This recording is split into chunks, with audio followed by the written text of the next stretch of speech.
Subscribe कीजिए आपके अपने YouTube channel education for CBSE को और बेल आइकन को दबाइए ऐसे ही वीडियोस देखने के लिए। तो आ गए हैं आप तो प्यारे बच्चों, आज की इस वीडियो में हम लोग बात करने वाले हैं चैप्टर नंबर 2 जिसका नाम है land, soil, water, natural vegetation and wild life resources. ठीक है, तो इसे हम लोग 3 पार्ट में कवर करेंगे। ठीक, इसमें से पहला पार्ट में हम लोग पढ़ेंगे लैंड, सेकेंड पार्ट में वाटर और तीसरे पार्ट में natural vegetation and wild life resources के बारे में।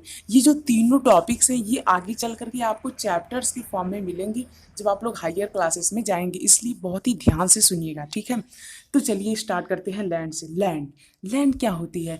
हम लोग जानते हैं प्यारे बच्चों कि जो अर्थ की क्रस्ट होती है वो मेनली लिथोस्फीयर, मतलब कि वही अर्थ की जो क्रस्ट होती है उसी को हम लोग लैंड कहते हैं। जैसे कि हम लोग जानते हैं अर्थ 3 पार्ट में डिवाइड है। कितने पार्ट में? 3। ये मान लीजिए हो गया उसका क्रस्ट, और उसके बाद उसका हो गया जो बीच वाला पार्ट आता है वो हो गया मेंटल, और ये लास्ट वाला आ जाता है हमारा कोर। ठीक है, तो ये तीनों पार्ट हो गए, किसके हो गए? अर्थ के। अब ये तो हो गया क्रस्ट। अब हम लोग इसी की बात करेंगे मेनली। तो जो लैंड होती है प्यारे बच्चों, ये हमें क्या क्या मदद करती है? लैंड जो होती है वो हमारे लिए बहुत इंपॉर्टेंट है। ये हमें मदद करती है फार्मिंग करने में, जो कि हमें क्या प्रोवाइड करती है? फूड प्रोवाइड करती है। ये हमें रहने के लिए एक प्रॉपर जगह देती है। ये हमारे लाइफ को सस्टेन करने के लिए एक तरह से मीडियम बनाती है। मतलब कि जिस प्रकार से प्यारे बच्चों हम लोग जानते हैं कि यदि किसी भी चीज़ को अर्थ पे जीवित रहना है तो उसे क्या चाहिए? ऑक्सीजन चाहिए। तो उसी प्रकार से लैंड भी बहुत ज़रूरी है, क्योंकि यदि हम लोगों को लैंड ना मिले तो हम लोग पानी में तो रह नहीं पाएंगे, क्योंकि हम लोग फिश तो है नहीं। तो इसलिए हम लोग क्या हो जाएंगे? मर जाएंगे और हमारी संख्या कम हो जाएगी। तो इसीलिए प्यारे बच्चों हमारे लिए लैंड जो है वो बहुत ही ज़्यादा इम्पॉर्टेंट है। तो लैंड का इम्पोर्टेंस पता चला। अब बात कर लेते हैं लैंड के बारे में। तो देखिए प्यारे बच्चों, जो लैंड का कंपोजिशन होता है अब इसके बारे में हम लोग बात करेंगे। पहले हम लोग लैंड का यूज़ तो देख ही चुके हैं, फिर भी लैंड यूज़ जो होता है वो हमारे सोसाइटी में बहुत ढेर सारी जगह होता है। जैसे जैसे कि हमारे लिए किस में हो गया? क्रॉप लैंड हो गया, यानी क्रॉप उगाने के लिए। फॉरेस्ट हो गया, पास्चर हो गया, और बहुत सारे यूज होते हैं किसके? लैंड के। ठीक है, तो लैंड जो होता है प्यारे बच्चों वो हमें बहुत कुछ प्रोवाइड कराता है। ठीक, समझ में आ रहा है ना? हाँ, तो समझ में आने से एकदम सिंपल लैंग्वेज में समझा रहा हूँ। ठीक है, अब देखिए, अब यहाँ पे बात करते हैं प्रॉपर्टी के बारे में। जो प्यारे बच्चों लैंड होती है उसे हम लोग डिवाइड कर देते हैं सभी लोगों में कि भैया मान लीजिए, रुकिए 1 मिनट। हाँ, कि मान लीजिए ये है, इतनी बड़ी लैंड है, इतनी लैंड राम की है, इतनी लैंड श्याम की है, इतनी लैंड हो गई कि कोई भी मान लीजिए क्या कहते हैं, जमींदार है, मान लीजिए कोई उसका नाम टी से है, मान लीजिए उसकी हो गई। इतना लैंड हो गया कि किसी का नाम पी से है, इतनी लैंड हो गई यस से, इतनी लैंड हो गई सभी की लैंड। सबकी लैंड हर एक गांव में ज़रूर रहती है। एक लैंड ऐसी होती है ना प्यारे बच्चों पूरे गांव में जो सभी की रहती है, यानी कि ये क्या रहती है? कम्युनिटी लैंड इसे कहते हैं। तो प्यारे बच्चों ये सब जो लैंड होती है इसे हम लोग कहते हैं प्राइवेट लैंड, और ये वाली जो लैंड होती है इसे हम लोग कहते हैं कम्युनिटी लैंड। और ये जो प्यारे बच्चों लैंड होती है इसमें हम लोग क्या काम करते हैं? ग्रेजिंग का काम करते हैं, यानी कि कोई भी आके वहाँ पे अपने कैटल को क्या कर सकता है? फीड कर सकता है। और इसी के साथ साथ प्यारे बच्चों यहाँ पे हम लोग कोई भी काम कर सकते हैं। तो ये सब लैंड हर एक गांव में ज़रूर छोड़ी जाती है ताकि वहाँ पे ग्रेजिंग हो सके मेनली। ठीक है, तो इस प्रकार के गवर्नमेंट को लैंड को हम लोग क्या कहते हैं? कॉमन प्रॉपर्टी रिसोर्सेस या फिर कम्युनिटी लैंड। ठीक है, तो कम्युनिटी लैंड समझ में। और प्राइवेट लैंड मतलब जो लैंड खुद की हो। तो समझ में आया दो लैंड, प्राइवेट लैंड और कम्युनिटी लैंड। मुझे उम्मीद आप लोग समझ में आ गया होगा। ठीक है, समझ में आया। अब चलिए हम लोग बढ़ते हैं आगे। अब प्यारे बच्चों हम लोग बात करेंगे सॉयल का कैसे फॉर्मेशन होता है। देखिए, जो सॉयल होती है इसे हम लोग क्या कहते हैं? इसे हम लोग कहते हैं, जो ग्रीन ग्रीन है, top soil with humus and vegetation. यहाँ पे ह्यूमस होता है। अब आप लोग सोच रहे होंगे यार ह्यूमस क्या होता है? ह्यूमस मतलब प्यारे बच्चों कि जो सड़े गले जो प्लांट होते हैं उन्हें हम लोग क्या कहते हैं? ह्यूमस कहते हैं। सड़े गले प्लांट को हम लोग क्या कहते हैं? ह्यूमस कहते हैं। इसके बाद जो ये वाली सेकेंड लेयर आ जाती है प्यारे बच्चों, यहाँ पे जो सेकेंड लेयर इसे हम लोग कहते हैं सिल्ट एंड क्ले, यानी कि हमारी सेकेंड लेयर होती है। और थर्ड को क्या कहते हैं? Weathered rock material. यहाँ पे रॉक्स होते हैं जो कि उतने कठोर नहीं होते, पर यहाँ पे जो रॉक्स होते हैं वो बहुत ज़्यादा कठोर होते हैं। तो ये है हमारे सॉइल का कंपोजिशन इसे हम लोग कहते हैं सॉइल प्रोफाइल, मतलब कि सॉइल का क्या स्ट्रक्चर है। तो सबसे ऊपर वेजिटेशन उगता है, उसके नीचे क्या है, सब सॉइल इसे कहते हैं, और ये है रॉक, और ये है पेरेंट रॉक, इसे आप लोग सब रॉक भी कह सकते हैं। ठीक है, तो समझ में आया। अब हम लोग प्यारे, समझ में आ रहा है ना? हाँ, तो समझ में आना चाहिए, मुझे उम्मीद आप लोग समझ में आ रहा होगा। यदि कोई भी डाउट हो तो कमेंट कर दीजिए। अब देखिए फैक्टर्स ऑफ सॉइल फॉर्मेशन, यानी कि प्यारे बच्चों सॉइल का फॉर्मेशन कैसे होता है। आप लोगों ने कभी सोचा सॉइल फॉर्मेशन कैसे होता है? तो ये कई सारे फैक्टर से मिलके होता है। जैसे पहला आ जाता है पेरेंट रॉक, यानी कि रॉक कैसी है, रॉक से ही प्यारे बच्चों सॉइल का फॉर्मेशन होता है। मैं आप लोग बता दूं कि जब रॉक्स छोटे छोटे पीसेस में टूट टूट के बिखर जाते हैं तो उसी के बाद किसका फॉर्मेशन होता है, एक सॉइल का फॉर्मेशन होता है। तो इससे हमें ये पता चलता है कि सॉइल का फॉर्मेशन किस पे डिपेंड करता है, रॉक पे डिपेंड करता है। क्यों? रॉक जो होता है प्यारे बच्चों वो ये डिसाइड करता है कि सॉइल कैसी दिखने में रहेगी, उसकी क्या केमिकल प्रॉपर्टी रहेगी, उसमें कौन कौन से मिनरल पाए जाएंगे, ये सभी डिसाइड करता है रॉक। तो एक तरह से प्यारे बच्चों बहुत ही ध्यान सुनिए, हम लोग ये कह सकते हैं कि जो रॉक है यानी जो चट्टान है वो बेसिक स्ट्रक्चर है सॉइल का। रिलीफ, सॉइल का जो रिलीफ होता है, मतलब कि जो हाइट या फिर रिलीफ होती है, ये भी डिपेंड करती है कि सॉइल कैसी है। कैसे? जैसे कि मान लीजिए सॉइल, एक सॉइल है, यहाँ पे एक सॉइल है जो बहुत नीचे, और यहाँ पे पहाड़ पे ये एक सॉइल, ये एक सॉइल। अब यहाँ पे जो सॉइल होगी ये बहुत ज़्यादा ठंडी होगी, तो ये अलग हुई कि नहीं हुई। अब यहाँ जो रॉक होगी ये क्या होगी, यहाँ पे जो सॉइल होगी वो बहुत ज़्यादा रॉक से बनी होगी, और ऊपर से बहुत सारी मिट्टियाँ आके यहाँ पे जमी होंगी, तो ये सॉइल इस सॉइल से दूसरी होगी। समझ में आया? तो हाइट पे भी डिपेंड करता है। तो सॉइल कितनी चीज़ों डिपेंड करता है, बहुत सारी चीज़ों पे। पहला आ जाता है रॉक पे डिपेंड करता है, दूसरी बात रिलीफ पे डिपेंड करता है, तीसरी बात फ्लोरा एंड फाउना कि ह्यूमस कैसा है वहाँ का, चौथी बात टाइम कि वो कितनी देरी से है। आप लोगों को यहाँ पे फैक्ट दिया गया है कि 100 ऑफ ईयर लगता है खाली 1 सेंटीमीटर का सॉइल बनाने में। मान लीजिए ये सॉइल है, अब मुझे यदि 1 सेंटीमीटर सॉइल को ऊपर बढ़ाना है तो कितने साल लग जाते हैं प्यारे बच्चों, 100 साल लग जाते हैं। कितने साल? 100 साल। तो समझ में आया? तो इसीलिए प्यारे बच्चों बहुत ही रेयर केसेस में सॉइल क्या होती हैं, बनती हैं। ठीक है, सवाल समझ में आया। अब बात करते हैं क्लाइमेट की। क्लाइमेट, जो क्लाइमेट होता है वो कैसे सॉइल को अफेक्ट करता है, जैसे टेम्परेचर हुआ, रेनफॉल हुआ, और वेदरिंग और ह्यूमस हुआ, ये सभी जो होते हैं ये किस पे डिपेंड करते हैं, क्लाइमेट पे। तो क्लाइमेट भी तो डिपेंड हुआ ना, मतलब कि जो सॉइल का फॉर्मेशन है वो क्लाइमेट पे भी डिपेंड होगी। नहीं समझ में आया? देखिए मान लीजिए प्यारे बच्चों की क्लाइमेट बहुत ही कैसा है, ठंडा है, तो हरी पत्तियां बहुत कम होगी। हरी पत्तियां बहुत कम होगी तो ह्यूमस कम होगा। क्यों? क्योंकि ह्यूमस मतलब क्या होता है, सड़े गले प्लांट, और यहाँ पे जब ठंडी बहुत ज़्यादा होगी तो प्लांट बहुत ही कम उगेंगे। इसी वजह से क्लाइमेट पे डिपेंड किया कि नहीं किया? हाँ बिल्कुल किया। तो इस तरह से सॉइल का फॉर्मेशन कितने कितने चीज़ों पर डिपेंड करता है, पेरेंट रॉक, रिलीफ, रिलीफ मतलब कि कितना ऊंचा या नीचा है, स्लोप है कि कैसा है, फ्लोरा एंड फाउना मतलब प्लांट एंड एनिमल पे, टाइम मतलब कि कितना मोटा है। क्यों? क्योंकि ज़्यादा टाइम की जो सॉइल होती है वो बहुत ही ज़्यादा मोटी होती है प्यारे बच्चों। उसके बाद क्लाइमेट, क्लाइमेट में जैसे कि आ जाता है temperature, rainfall and rate of weathering and humus, यानी कि कितना ज़्यादा वहाँ पे ह्यूमस है और वेदरिंग कितना ज़्यादा हो रहा है। समझ में आ रहा है ना? तो मुझे उम्मीद आप लोग समझ में आ रहा होगा। तो ये था सॉइल का फीचर, यानी कि कौन कौन से फैक्टर हैं जो सॉइल को इन्फ्लुएंस करते हैं। अब प्यारे बच्चों हम लोग बात करने वाले हैं सबसे लास्ट चीज़ के बारे में, जो कि है कि, अरे भाई साहब एक और अच्छा हाँ लास्ट चीज़ है, degradation of soil and conservation measure. तो इसमें हम लोग जानते हैं कि सॉइल का कैसे डिग्रेडेशन होता है, मतलब कि सॉइल को कैसे ख़राब किया जाता है। देखिए प्यारे बच्चों, जो सॉइल होती है वो कब ख़राब होती है, जब वहाँ पे हम लोग ज़्यादा पॉल्यूशन करते हैं। मान लीजिए प्लास्टिक लिया, इसे फेंक दिया, कोई भी जितनी सारी ढेर सारी प्लास्टिक लिया, एक ग्राउंड में फेंक दिया, तो वो जो ग्राउंड है प्यारे बच्चों वो पॉल्यूटेड होगा। तो हमें पॉल्यूशन नहीं करना चाहिए। इस तरह से क्या होता है, सॉइल डिग्रेड होता है।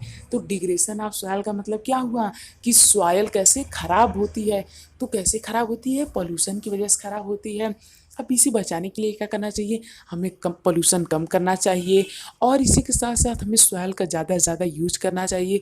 जैसे मान लीजिए कि कोई सॉइल का ज़्यादा यूज कैसे करें, मान लीजिए पहाड़ है, जनरली पहाड़ों पे लोग खेती नहीं करते हैं, तो इसके लिए हमें क्या करना चाहिए, पहाड़ों पे अब खेती होने लगी है, अब यहाँ पे एक सीढ़ी बना लेते हैं लोग, एक ऐसे सीढ़ी एक ऐसे सीढ़ी, और इस पर क्या करते हैं, फार्मिंग करते हैं। देखिए मुल्चिंग, मुल्चिंग मतलब होता है कि जो दो प्लांट होते हैं उनके बीच के एरिया को हम लोग किससे कवर कर दें, छोटे छोटे स्ट्रा से कलेक्ट कर, सॉरी, वहाँ पे कलेक्ट करके उसे कनेक्ट कर दें। हाँ क्या बोला हूँ, मतलब कि जो प्यारे बच्चों दो प्लांट होते हैं उनके बीच में स्ट्रा रख दें, मतलब कि एक यहाँ प्लांट एक यहाँ प्लांट, इसके बीच में मैंने क्या रख दिया, कुछ स्ट्रा। अब ये क्या करेगा, स्ट्रा मतलब भूसा, या फिर छोटे छोटे तिनके, समझते हैं ना स्ट्रॉ मतलब। तो इसका मतलब क्या हो गया प्यारे बच्चों, इसका ये मतलब हुआ कि जब जब मॉइस्चर आएगा तो ये लोग एब्जॉर्ब कर लेंगे, एब्जॉर्ब करेंगे, फिर रूट्स भी इनसे मॉइस्चर एब्जॉर्ब कर लेंगे, और इससे पेड़ हमारे क्या रहेंगे, हरे भरे रहेंगे, तो इन्वायरमेंट अच्छा रहेगा। काउंटर बैरियर, यानी कि प्यारे बच्चों हमें स्टोन वगैरह का ज़्यादा यूज करना चाहिए। क्यों, क्योंकि प्यारे बच्चों जो स्टोन होते हैं वो बहुत ही ज़्यादा हमारे, अब भाई वहाँ पे पहाड़ है, अब वहाँ पे कुछ तो ऐसा रखना चाहिए जो क्या कर सके, वहाँ के इन्वायरमेंट को प्रिवेंट कर सके, प्रिवेंट कर सके कि नहीं। तो इसी वजह से मान लीजिए कि यहाँ पे एक खेत है, ठीक, अब इसकी मिट्टी बह करके नीचे नहीं चली जाए, इसलिए हमें किनारे किनारे क्या लगा देना चाहिए, कुछ प्रोटेक्शन तो लगाना चाहिए ना। तो इसी वजह से हम लोग यहाँ पे क्या यूज़ कर लेते हैं, रॉक का यूज़ करना चाहिए, ठीक है। अब इसके बाद प्यारे बच्चों जो हमारा सेकेंड फैक्टर आ जाता है वो है रॉक डैम, यानी कि हमें यहाँ पे जो वहाँ पे नालियाँ होती हैं जिसमें से पानी जाता है खेत में, वहाँ पे भी रॉक का इस्तेमाल करना चाहिए। टेरेस फार्मिंग, यानी कि जो सीढ़ी वाली फार्मिंग होती है ये भी हमें करना चाहिए वहाँ पे, यानी इस्तेमाल में लाना चाहिए। इंटर क्रॉपिंग, यानी कि एक ही साथ ढेर सारी फसल भी उगानी चाहिए।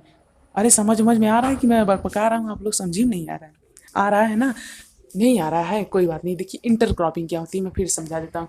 मान लीजिए प्यारे बच्चों ये कोई एक क्या है, फील्ड है, इसमें मैंने उगा दी कौन सी क्रॉप, एक क्रॉप उगा दी। अब मैं इसी फील्ड में प्यारे बच्चों एक और क्रॉप उगा दे रहा हूँ, तो ये मेरी क्या हो गई, ये हो गया मेरा इंटर क्रॉपिंग। समझ में आया, अब मुझे उम्मीद अब आपको समझ में आ गया होगा यार, इससे अच्छा कुछ नहीं हो सकता। प्लीज़ चैनल को सब्सक्राइब कर लीजिए, बहुत मेहनत लगी है। अब देखिए इंटर क्रॉपिंग हो गया, अब हम बात करेंगे शेल्टर बेल्ट और काउंटर फ्लाइंग के बारे में। जो फ्लाइंग होती है प्यारे बच्चों, यानी जो हमें खुदाई करनी चाहिए वो थोड़ा अच्छे ढंग से करनी चाहिए। ये नहीं कि ये मान लीजिए हमारी गली वाली नाली है तो नाली को ही लगे खोदने और हमारा पूरा पानी बह जाए, उसके साथ साथ मिट्टी भी बह जाए। तो हमें इन सभी चीज़ों का ध्यान रखना चाहिए। इसके लिए हमें क्या, अपने खेत के किनारे किनारे ऐसे पेड़ लगा देना चाहिए। इससे क्या होगा, इससे हमारे खेत की मिट्टी जो है वो क्या रहेगी, बरकरार रहेगी एक जगह, और दूसरी जगह बहकर भी नहीं जाएगी। क्यों, क्योंकि पेड़ की जो जड़ें होती हैं प्यारे बच्चों, वो मिट्टी को एकदम तेजी से पकड़ लेती हैं, उसे हिलने नहीं देती हैं, ठीक है।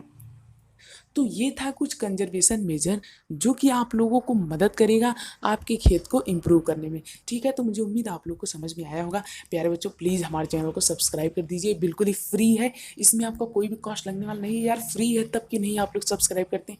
खाली 0.5% लोग सब्सक्राइब करते हैं, ये क्या अन्याय है। क्या आप लोग अच्छे समझ में नहीं आता, नहीं आता है तो कमेंट कीजिए, यदि कोई डाउट हो तो भी कमेंट कीजिए, मैं रिप्लाई ज़रूर दूंगा। प्लीज़ हमारे चैनल को सब्सक्राइब कर दीजिए। तो मुझे उम्मीद अब तक आप लोग कर दी होंगी, यदि नहीं किए तो प्लीज़ कर दीजिए। सो थैंक यू, जय हिंद जय भारत, मिलते हैं अगले वीडियो में।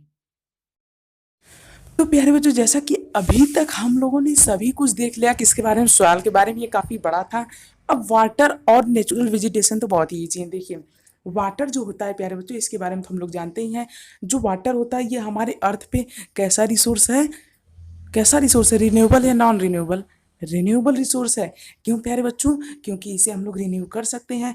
और इसी के साथ साथ प्यारे बच्चों हम लोग जानते हैं कि वाटर कितना ज़्यादा इंपॉर्टेंट है, और इसके साथ साथ हम लोग ये भी जानते हैं कि जो अर्थ है यहाँ पे वाटर की मात्रा बहुत ही ज़्यादा है। इसी के साथ साथ प्यारे बच्चों वाटर का यूज आप लोग किस लिए करते हैं, नहाने के लिए, टूथब्रश के टाइम पे करते हैं, और इसी के साथ साथ कपड़े धोने के लिए करते हैं।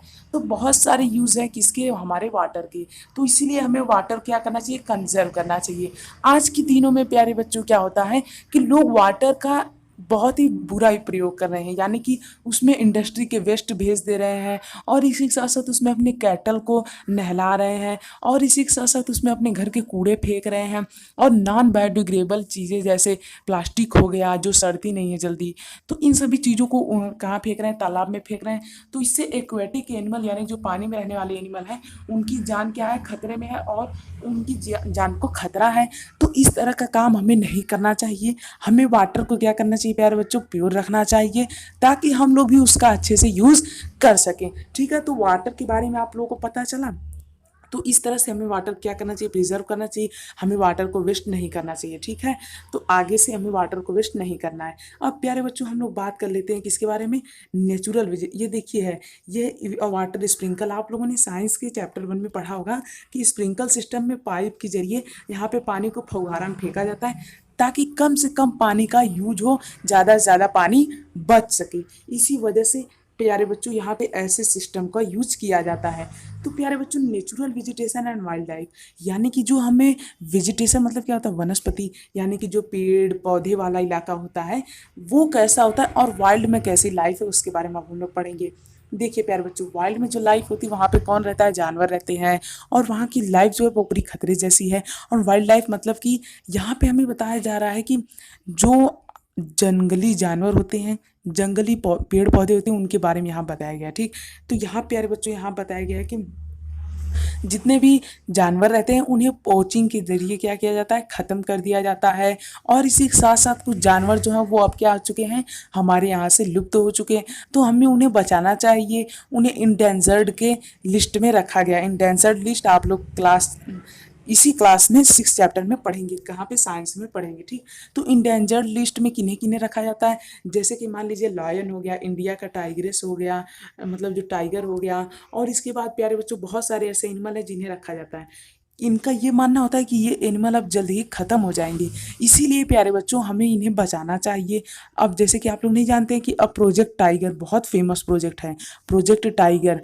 तो उसमें क्या किया जाता है, उसमें जानवरों को बचाने के लिए कई सारे कदम उठाए जाते हैं। इसके बाद प्यारे बच्चों जैसा कि हम लोग जानते हैं कि यहाँ पे ढेर सारे नेशनल पार्क बनाए जाते हैं, वाइल्ड लाइफ सेंचुरी बनाई जाती है। ये सब क्यों बनाए जाते हैं, ताकि हम लोग एनिमल्स को अच्छी तरह से प्रोटेक्ट करके एक अच्छे से इलाके में क्या कर सके प्यारे बच्चों, रख सकें। ठीक है, अब बात करते हैं नेचुरल वेजिटेशन। देखिए प्यारे बच्चों, जैसे पेड़ हो गया, पौधे हो गए, हर्ब हो गया, हर्ब जानते हैं, जड़ी बूटियाँ। तो ये सब जितने भी चीज़ होते हैं ये सब आते हैं नेचुरल वेजिटेशन में, और हमें इनका सही उपयोग करना चाहिए। अब बहुत लोग क्या करते हैं, जैसे जो चंदन की लकड़ी होती है प्यारे बच्चों, उसका बहुत काम होता है और वो बहुत रेयर पाई जाती है, तो बहुत लोग इसकी स्मगलिंग करते हैं। तो ये प्यारे बच्चों जो होता है ये बहुत गलत काम होता है। तो हमें ऐसा काम नहीं करना चाहिए, ताकि सभी को यूनिफॉर्म रेट में ये सब मिल सके। ठीक है, तो मुझे उम्मीद है आप लोग को समझ में आया होगा। तो बस आज की इस वीडियो में इतना ही, मिलते हैं अगले वीडियो में। इससे पहले यदि आपने हमारे चैनल को सब्सक्राइब नहीं किया है प्यारे बच्चों, तो फटाफट से कर दीजिए। और हमारे चैनल पर बहुत सारे ऐसी वीडियोज़ हैं, सबसे कम समय में पूरी जानकारी देते हैं।